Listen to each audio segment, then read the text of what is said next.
Welcome to Talking Meds on the PrescQIPP podcast, engaging conversations about medicines-related dilemmas. I'm your host, Jonathan Underhill.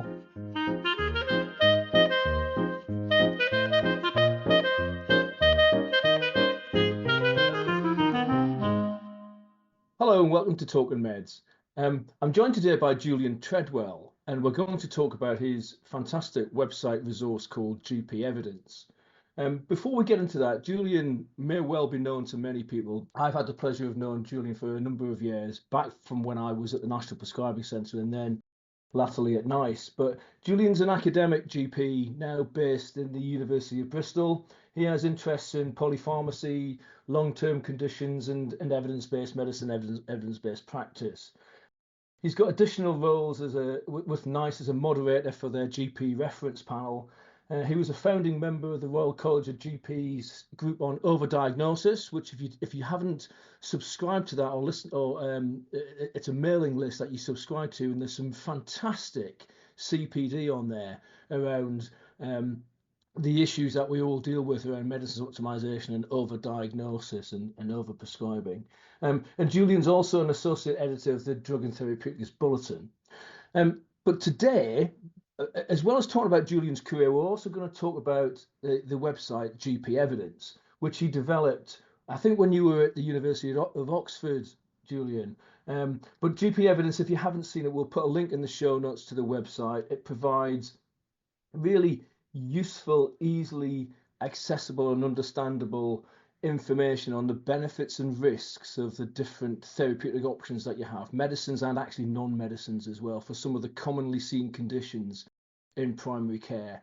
It really is a fantastic resource. So that's sort of a brief introduction from me, Julian. What would you say was would you be able to give us sort of a brief career history and highlights, and what is it that shaped you into the man you are today, career-wise anyway?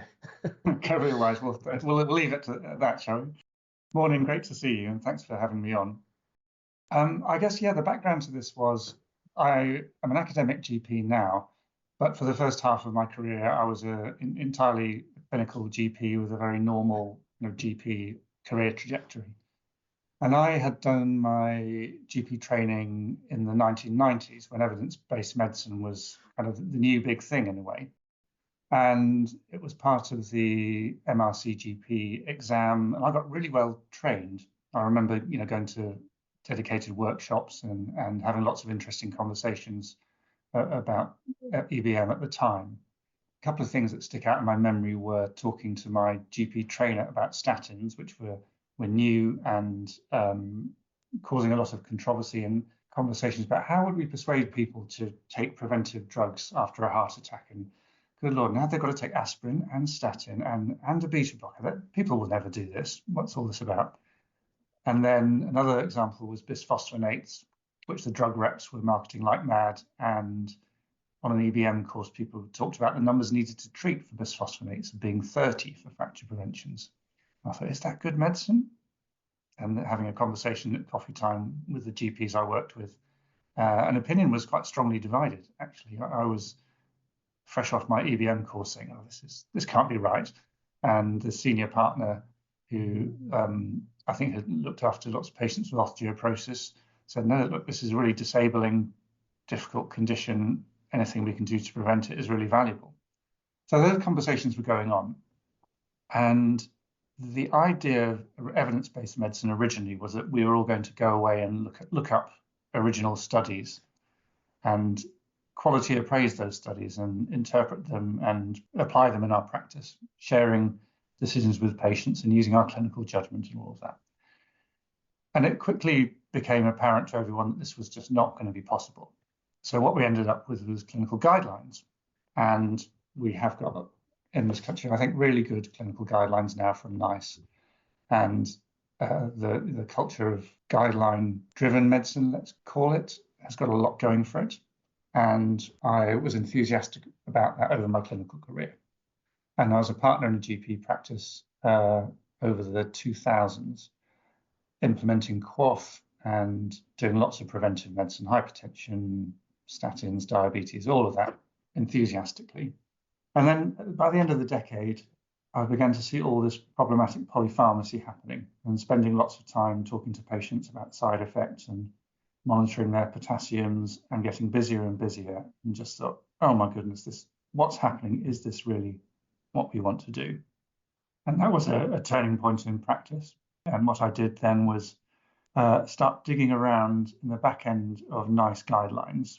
And I was really surprised to see the variation in effectiveness of loads of these treatments that I was prescribing daily to people. So some had a very high benefit for people and some maybe just a small risk reduction.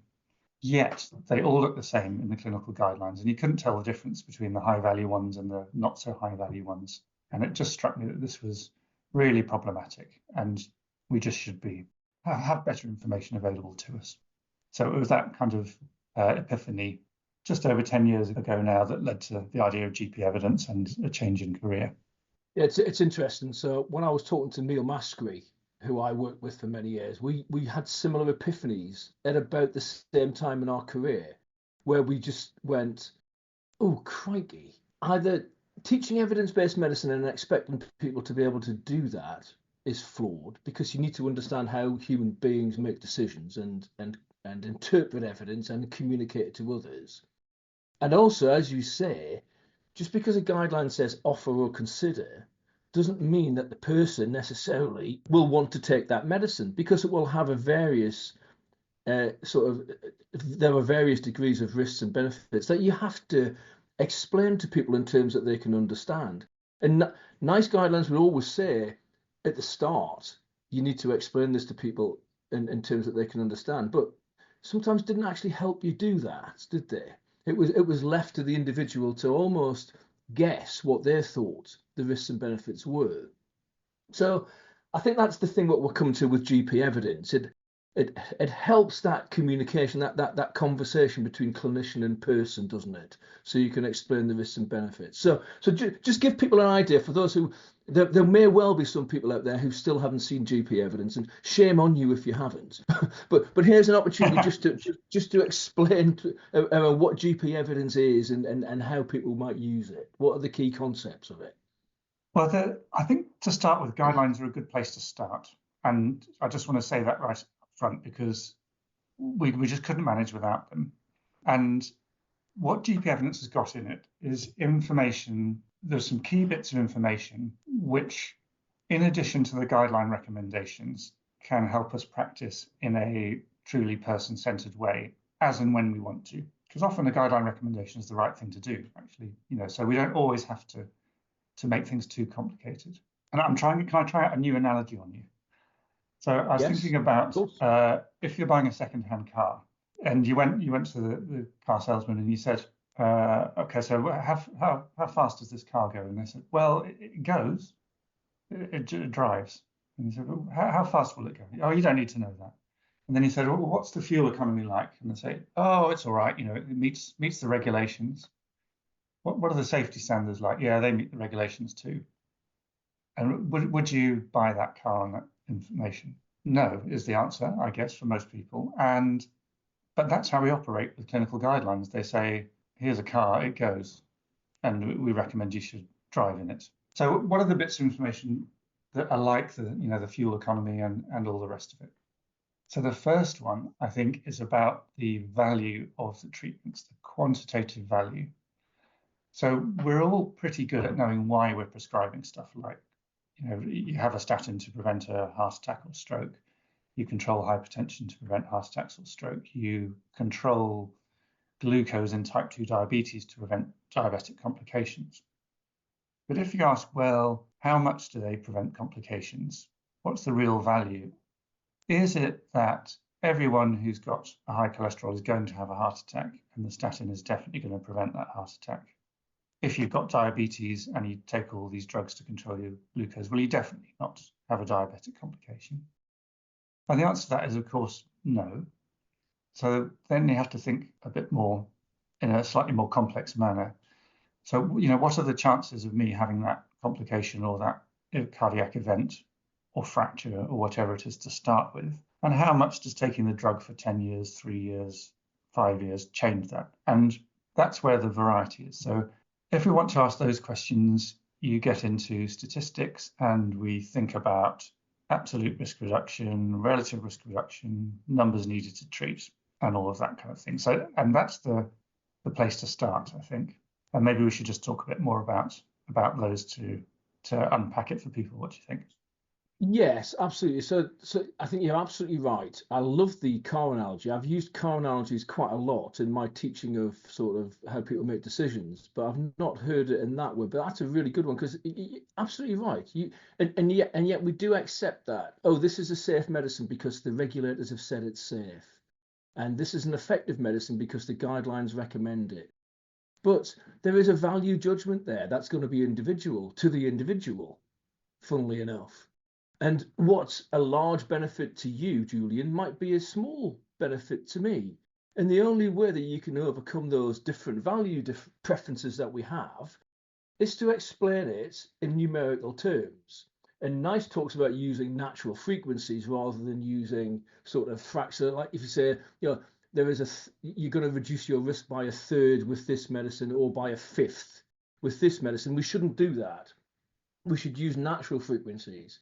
And the thing that GP evidence does really well is say, if there were 100 people like you or 1,000 people like you, and none of them took the medicine or none of them took the intervention, then 20 people out of the 100 would have the bad thing happen to them. But if everyone took the medicine, then that goes down to 15 people who have the bad thing happen to them. And there is lots of work that's been done by John Paling and others that show that people have a much better understanding of that when you use natural frequencies rather than saying reduced by a third or reduced by a quarter or reduced by a fifth. And that's very much the concept of what you've done with GP evidence, isn't it? I mean, I first came across this, and we probably have to give props to Chris Cates for this. Chris Cates was the GP, and I think it was Cambridgeshire. And that was the first time I came across the icon arrays, the Cates plots that he did. I think it was with Otitis Media. And I think otherwise known as the smiley faces. The smiley faces, exactly. That's exactly right. Or Cates plots. And that, again, it's one of those things that you come across in your career and you go, oh, hello, that's really, really useful. And we used it a lot at the National Prescribing Centre in trying to teach people sort of how to communicate risk to people, avoiding those terms such as large or small, which are value laden and will be very different for different people. So that's very much what you've done with GP evidence, isn't it? So how do you see it being used in practice, then, Julian? Well, I think there are two kind of scenarios. One is when a patient is with you and you have a very particular question and you want to look up the value of a particular treatment. And the easiest one to talk about, and I mean, everyone gets a bit bored about statins, but they're a really good example just because they're straightforward, is, is it worth me taking this statin? Let's say we're in a primary prevention context, so someone who's not had a heart attack or stroke before and has just got some cardiovascular risk factors. And I think most of us now are used to the idea of a baseline cardiovascular risk as calculated by a Q risk score. So this is one of the scenarios when we can get a really good working idea of the chances of somebody running into problems without a drug. So you can calculate someone's Q risk score and let's say it's 20% over 10 years. And then if you want to say to that patient, well, if you take a statin, these are the pros and cons, you can go to the statins section and put in their 20% Q risk, and it will show you a smiley face chart showing the benefits of the statin. And it's also got a plain language sentence, and I've just got it up in front of me now.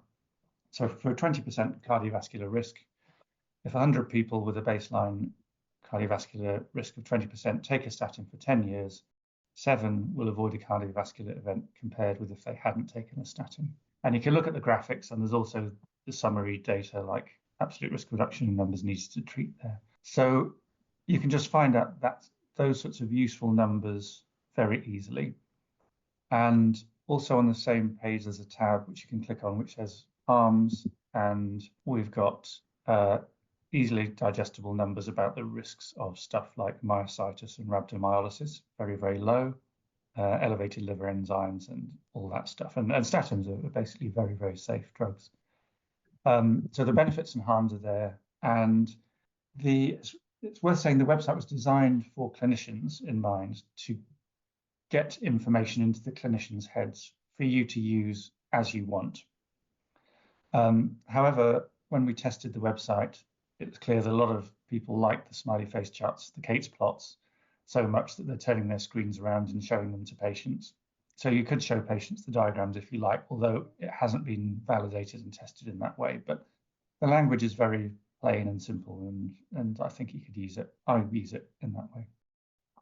Yeah, absolutely. I think, again, just going back to the original Kate's plots, they were just the smiley faces, the icon arrays. I think what you've done with GP evidence, which is really helpful, is that you've almost parroted that conversation that you might want to have with the person. Having those key phrases in your head when you're having that conversation is really, really helpful. So if 100 people with a baseline 10-year cardiovascular risk of 20%, that sort of, if you have that sentence in your head to start with, then that can really help the conversation and actually helps the clinician orientate the numbers as well as the person they're talking to. So I thought that was a really, really good innovation that you did with that.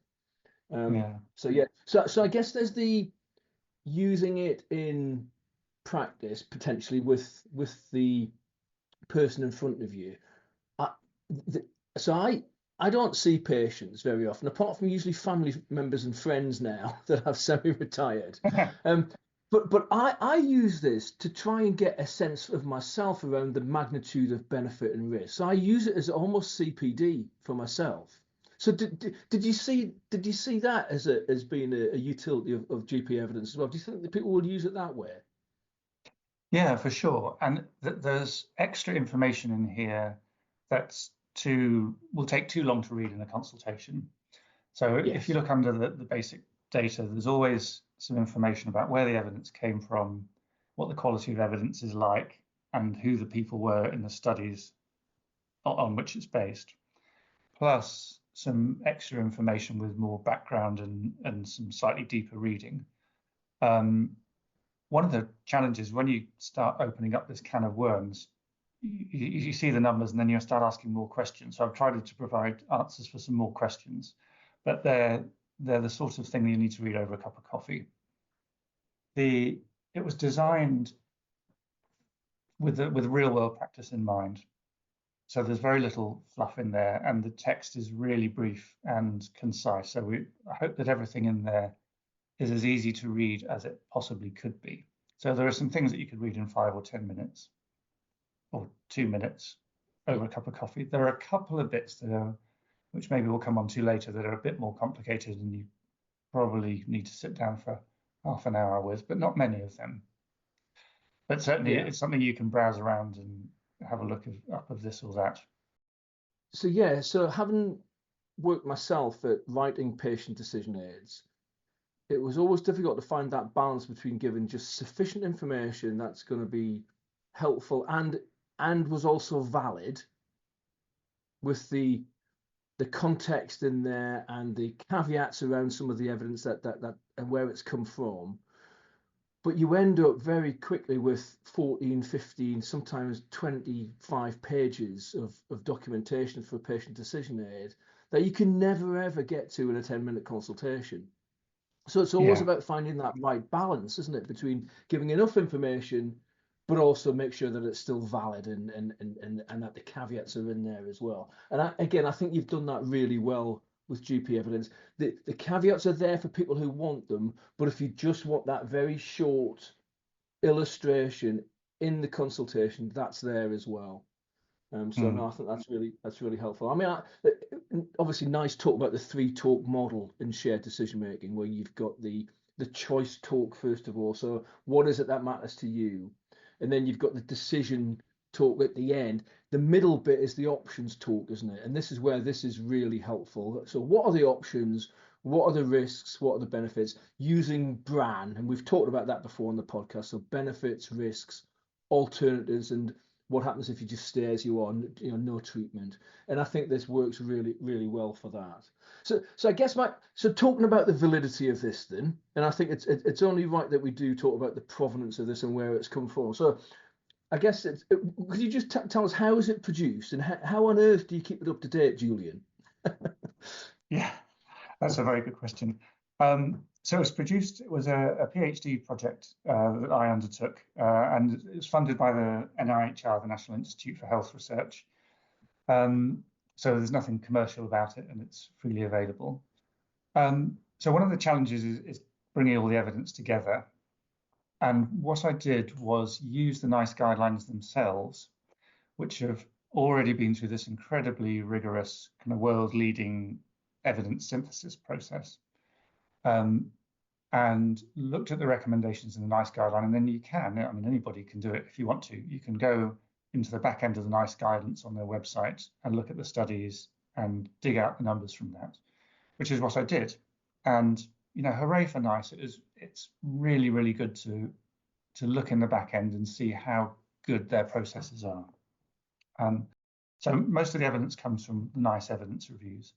Sometimes those reviews didn't give the information that was really useful. So I went to other high quality systematic reviews like Cochrane reviews, etc., and occasionally had to go slightly more off-piste, but very rarely to other systematic reviews. Where I have deviated away from NICE guidance, it's very transparent within the website, and I give brief explanations of where the evidence came from. Sometimes you have to produce useful information, you have to do a little bit of, let's say, jiggling about of the evidence. So you might have a really high quality bit of data about the treatment effect from a systematic review, but you need a baseline risks from somewhere, and it's not in that evidence review. So occasionally I've taken other population data and used it to model treatment effect size again. But again, that's very transparent. And the information is all basically compatible with the NICE guidance itself. So that was the rules I set myself for how to produce this. And it's kept up to date with the NICE guidelines. So I don't have a massive team of people who are scraping the web for up-to-date evidence. So it's as up-to-date as the latest NICE guidance, which means it's not as up-to-date as last month's Lancet. And that's a little limitation of it.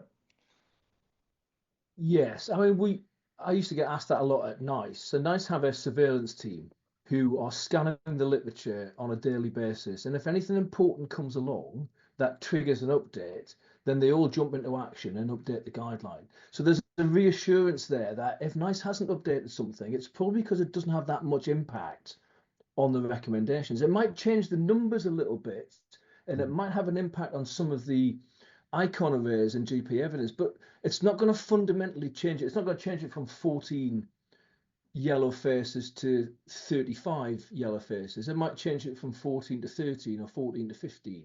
But actually, when you communicate and risk to people, that sort of thing does matter, because people work in sort of orders of magnitude rather than with precise numbers as well. So I was very reassured when I read the methodology for how you did this, that it's based on NICE guidance. You haven't gone away and done it yourself and made it up yourself, which sometimes you see people doing. Why would you not use NICE guidance when they have these fantastic processes, world-leading processes for doing evidence reviews and creating recommendations? You would use that. I think what you've done here is you've taken NICE guidance and you've made it livable for people, and in a format that you can more easily explain to people than you can just say, oh well, the benefits are large or the benefits are small or whatever. And I think that's the real beauty of it. You haven't spent loads of time sort of rewriting it. You've taken it, you've interpreted it, and you've presented it in a way that's easily understandable. And I think that's the real value of it for me. So yeah, it's really interesting. Yeah, the more I looked around at the evidence when making this, the more I realised how valuable that systematic process is. So we're often educated aren't we, by somebody throwing up the latest trial, often maybe in an industry-sponsored educational session. You say, okay, this trial is going to change the world, and sometimes they do.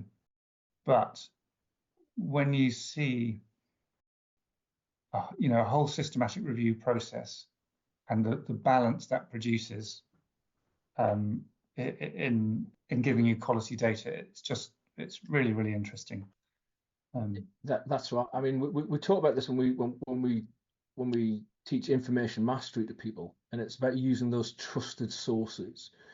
People who do this for a living, who do critical appraisal of evidence for a living, rather than who are clinicians who see patients for a living. And funnily enough, the people who do it for a living are better than the clinicians at interpreting evidence or doing evidence review. So it's about using those resources in the right way. So just in terms of quickly in terms of future plans for GP evidence, then, I mean, at the moment you've got, what is it, 12 different therapeutic areas that are covered on there. Plans for increasing that, or are you just going to try and keep it up to date as it is?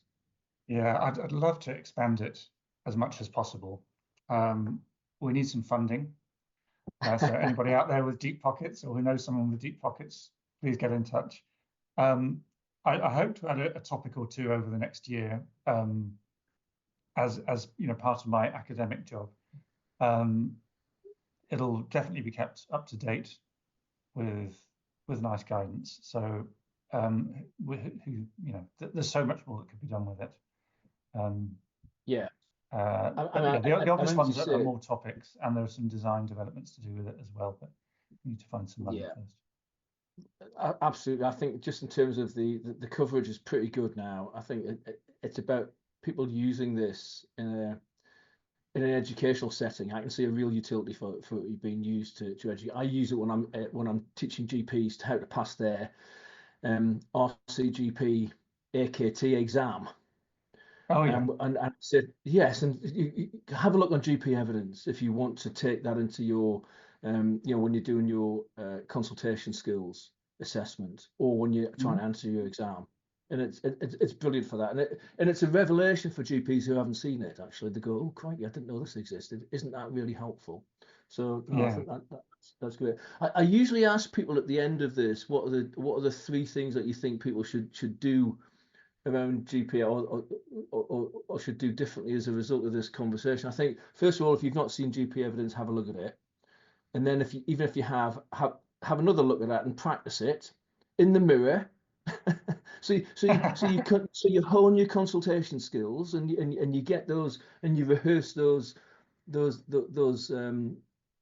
phrases that, if there were 100 people like you, that sort of thing. And funny enough, the more you practice your consultation skills, the better you get at it, and get some feedback from somebody else as to how well you're doing with that as well, whether it's a patient or whether it's a colleague.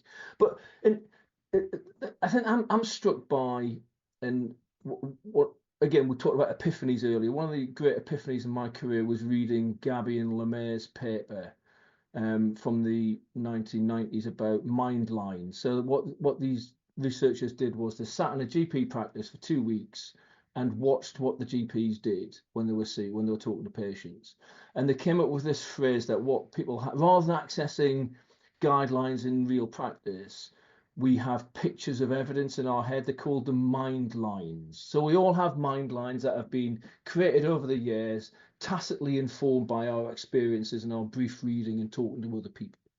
So I guess where I'm going to with this, are there some examples when you were compiling GP evidence where you thought the evidence said something, so your mind line was a particular picture, and then when you looked at it, you realized it wasn't, and it was actually slightly different when you looked at it in practice? Yeah, there were loads, and that's why it's so valuable, because we all walk around with these incredible misconceptions about the value of treatments, which has been well proven, and as part of GP evidence is the antidote to that. The first one was about statins, interestingly. So statins have been so controversial about 10 years ago, and there was all this debate about over-medicalization and were the drug companies hiding their data, and why are we medicating the population, and are statins harmful, and all of that. And that was the first bit of evidence that I looked at when I was building the website, and I really went to town because I've never been anti-statins, but I was a bit cynical about the role of industry and worried about over-medicalization and over-diagnosis. So I really went deep into the statins evidence, and I was expecting that I would be doing some myth busting about statins, but I ended up doing that, but in a different way. And it does turn out to be that the evidence for the benefits of statins is incredibly strong, and that the NICE evidence review and the cholesterol treatment trialist evidence review and other systematic reviews all come to the same place, almost exactly to the same relative risk reduction. So you get a 37% relative risk reduction in cardiovascular events from a high intensity statin, which is a really decent benefit depending on your baseline risk.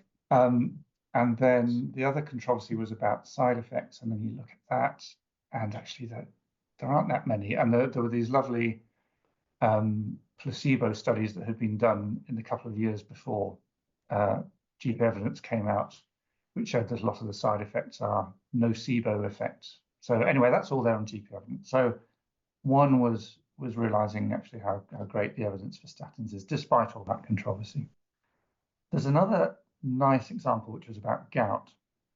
So the first ever NICE guideline on gout came out when I was producing GP evidence. And one of the recommendations in it is that if you start people on uric acid lowering drugs to prevent gout attacks, that you should treat them to a target, a low urate target of 300 or 360. And the rheumatologists have been going on about this for years. And I thought it was a bit of a kind of con driven by drug companies trying to flog their new expensive uric acid lowering drugs. And so I was ready to highlight this in GP evidence. And then the NICE evidence review, this recommendation was based on one trial only, and it was a beautiful trial done in the UK, a pragmatic primary care-based trial, where they compared usual GP care to treating to target in a dedicated nurse-led clinic. And they looked at outcomes in gout over 2 years.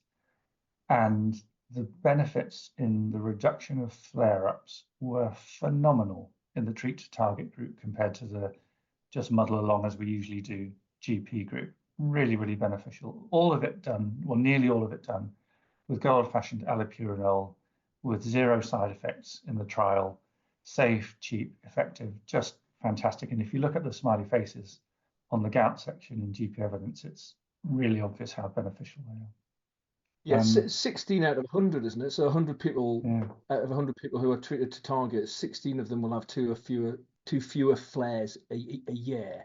And you think about when you ask people what matters to you, that matters if you've got gout, because I've been told it's absolutely horrendously painful. If there's a 16% absolute risk reduction in that, you're going to do that. Most people, I think, would say yes, that would be a good thing to do. But it's interesting because, again, I had that same perception that this is just I'm not sure what the evidence for what the evidence is. And when I saw this in GP evidence, it was like, okay, yeah, I get that now. I see why people are doing that. Yeah, and you kind of muddle along in my clinical practice. I've been, 100 milligrams of allopurinol, come back if you run into trouble. And I think people have been sitting at home having flare-ups, not telling us probably. Yeah. And then you do the randomized controlled trial and find out how inadequate that sort of approach is. So that was really interesting, and shows you the benefits of trials versus your clinical experience. It does. Really interesting. It does. And the other thing in gout was the issue of, if somebody's had their first ever flare-up, do you have to start them on the uric acid lowering drugs then? Yes. And then there's a converse sort of lesson, which is that there's no evidence for that really. So the idea that you need to start people for just preventive reasons has no evidence to support it, interestingly, which I think is another myth that's out there. So you don't really have to start the uric acid lowering drugs until people are saying, oh, I want to stop all these flare-ups, really. But once you do it properly. So those were two different take-home messages from the evidence review. Fascinating. Yeah. Again, and again, gout is something that it's not uncommonly seen in primary care. is it? We'll see a person with gout on a regular basis. So again, I was actually really pleased that you'd included that in GP evidence, because I always think that gout's a little bit of a Cinderella topic. It's not particularly Yeah, sexy or interesting to people, but it's incredibly important to lots of people who have it or their yeah. families. And a really good Yeah, thing in a structured medication review, you've got both a treatment improvement opportunity. yeah, Then you could ask people, well, are you still having flare-ups on you, even though you're taking this allopurinol? If they say yes, organise them to measure their urate and talk to their GP yeah, about titrating up the allopurinol till they're down to target. You also find people who are stuck on allopurinol 5 years ago after their first attack. And if they say, do I really need to take this? I've only ever had one attack. You could say you yeah, could try without and see what happens. yeah, exactly. And there's some more detailed information on the website about the chance of you getting further attacks after your first attack there. You can look that up as well. That's getting quite complicated there, but yeah. It is, but that's fine. Julian, that's been absolutely fascinating. Thank you so much for your time. Hopefully, listeners have found that interesting and useful. If you haven't seen the GP Evidence website, please go away and have a look. We'll put some links to it in the show notes. Julian's also, by the time this goes out, we'll have recorded a clinical masterclass for PrescQIPP as well on this. So if you want more details, if you want to hear Julian talking through and illustrating how to use GP evidence in practice, then that's going to be available on the PrescQIPP website. We'll put that in the show notes as well. Thank you so much for your time, Julian. That was absolutely brilliant. We'll see you all in 2 weeks' time, where I'm joined by Hadil Mohammed. Hadil is a pharmacist who I met through the Royal Pharmaceutical Society mentoring scheme. And we're going to be talking about a mentoring scheme that she co-leads called Enigma.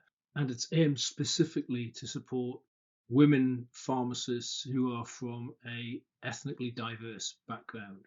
So look forward to seeing you then. Bye.